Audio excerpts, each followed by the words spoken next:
Welcome back to the Charleston County RoadWise program.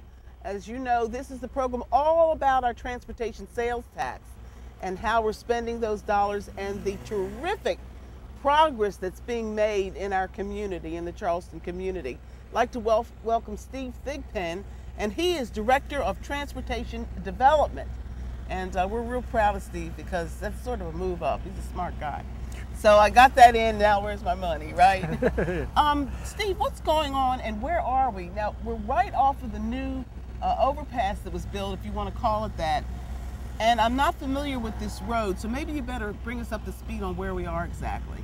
Cheryl, we're standing on Bowman Road, just to the east of Johnnie Dodds Boulevard, right next to the McDonald's, between the McDonald's and the Nason Medical Facility.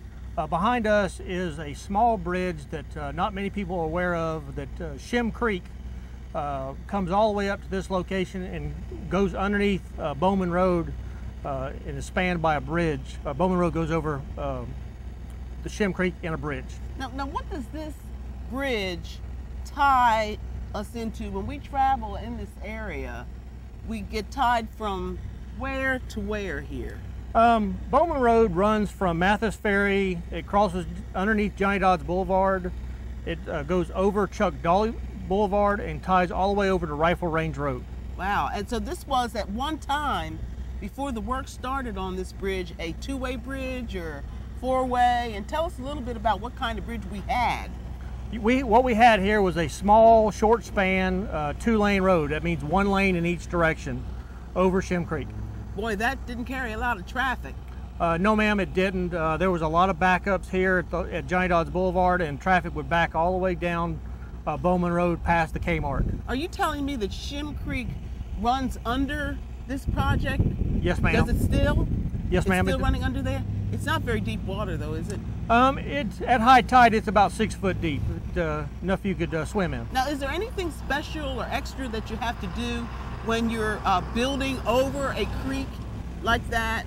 Are there certain pieces of material that must be used as opposed to others, and that kind of thing? Yes, ma'am. When we're building over a tidal creek, there are a number of strict environmental permits and special erosion control matters that we have to adhere to in order not to put any foreign debris into the creek. Why did County Council at this time decide to take on this bridge? I mean, you're just finishing up a beautiful, beautiful overpass, or what do you like to call it, a bypass or overpass? It's an overpass. An overpass, and now we're here. Was that always a part of the plan? Yes, ma'am, it was always part of the plan. What happened was Mount Pleasant had plans to widen Bowman Road to 2 lanes in each direction.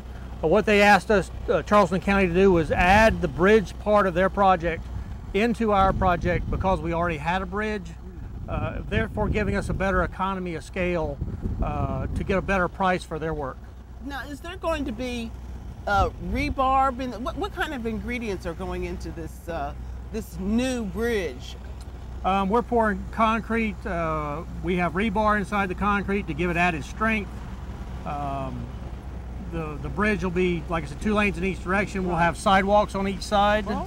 To allow for pedestrian traffic, which will be a great benefit to this area. And bicyclists, if they need to. And bicyclists on the sidewalk, yes, ma'am. And so that's going to really be a community bridge, and it's in a great area because there are lots of businesses and doctors' offices in this area, and I would imagine that the people here are pretty glad to get this. Have you heard any kind of concerns? We've heard a lot of positive comments about the pedestrian improvements. With the pedestrian improvements on Johnnie Dodds, with the pedestrian improvements on the Bowman Road project that Mount Pleasant's doing, we will be able to connect a large part of Mount Pleasant together to allow alternative modes of transportation such as biking and walking. Now, suppose you hadn't done this. Would this bridge go on? Will it be safe, and would it be able to maintain for, what, another 10, 15, 20 years? Or are you giving it a better life? The new bridge we're installing should last between 75 and 100 years. Wow, that's a long time.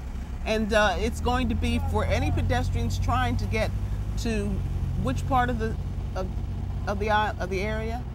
That's the pedestrians trying to travel from Johnnie Dodds towards Chuck Dolly and Rifle Range Road. I imagine there's a lot of traffic going in that way. There's a lot of vehicular traffic.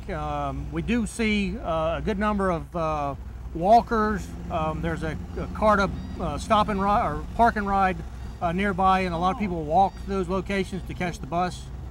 So there's a good bit of traffic in the area. I know that some folks have been concerned about the length of time it takes to do these projects.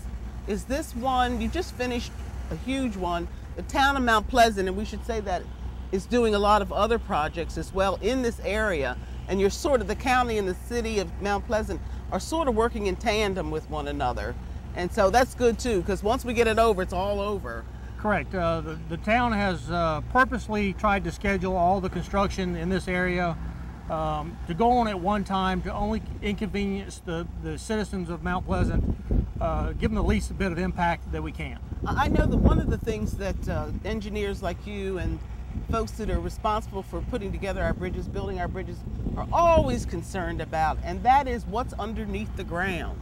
There might be power lines, who knows?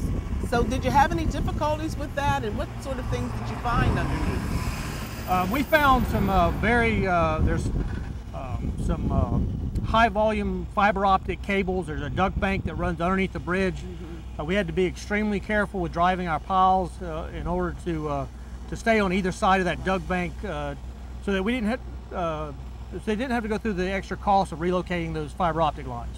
And so the utilities companies that are involved know where their lines are, and you all have, I guess, communicated on that.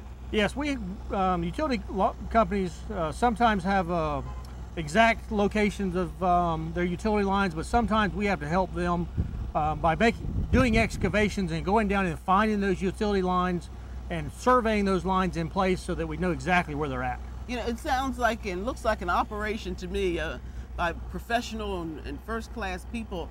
And when we come back from the break, I'd like to talk with you more about what we're going to see, not just underneath, but what is going to cover all of this, and how does it blend in with the rest of this area, and who and how will you be able to travel this area? Are you going to be able to come straight through, or are you going to dead end and end up making a left at 526? We want to find out more about the specifics on traveling this brand new bridge once it's complete, and then we'll find out when it's going to be completed. We'll be back in just a moment.